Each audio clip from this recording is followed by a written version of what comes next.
Hey, good morning. Let's go over today's trade plan. So at this point, the non-farm payroll report is out of the way, and so far we haven't really gotten much of a reaction off the report. ES is still trading within the range, within balance. Heading into the open, we're going to be using the 66 to 68 area as the micro bull bear zone.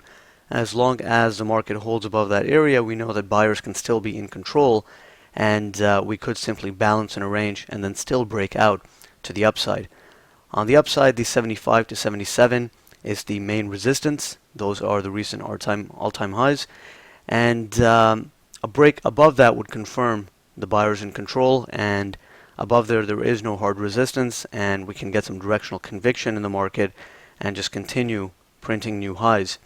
Now, on the downside, if we get a break below 66 to 68, that would show us that the market is relatively weak. And at that point, we could get some short-term liquidation down towards yesterday's low. So we could test the 59 to 61 support, and below 66, 68, the sell side would be more dominant.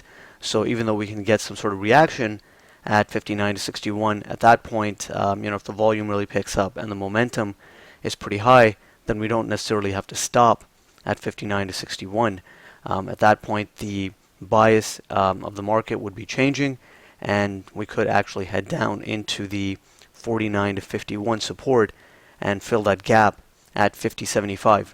So the market is at an inflection point, and we know that whichever way it breaks, we will likely get some directional conviction.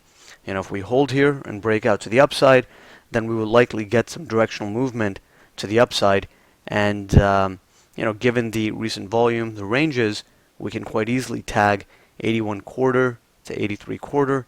And in the event of a range extreme, we can make it up to 87, 89. But that would be a pretty decent volume day if ES actually gets all the way up there.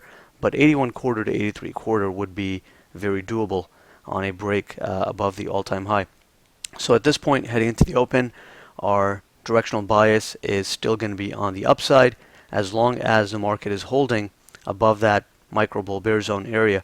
And the only way we'll really change our bias is if we start seeing some really strong signs that the market is not going to hold the bull bear zone. So if we open and the internals are just tanking, or the momentum is completely on the downside with the tick holding below zero, then that would be a red flag. But if the internals are holding above zero, the AD line's above zero, and the momentum situation is looking okay, then so far this market has been pretty stable. We have been balancing at the highs. And the market could be setting up here to break out to a new all-time high. Right now, it's still in a trading range, but it is setting up for a directional move. So regardless of which way it goes, the main idea is that whichever way it breaks, there can be some decent follow-through and directional conviction in the market. So those are our main ideas heading into the open. Let's see how well the buyers hold it up this morning, and we'll take it from there.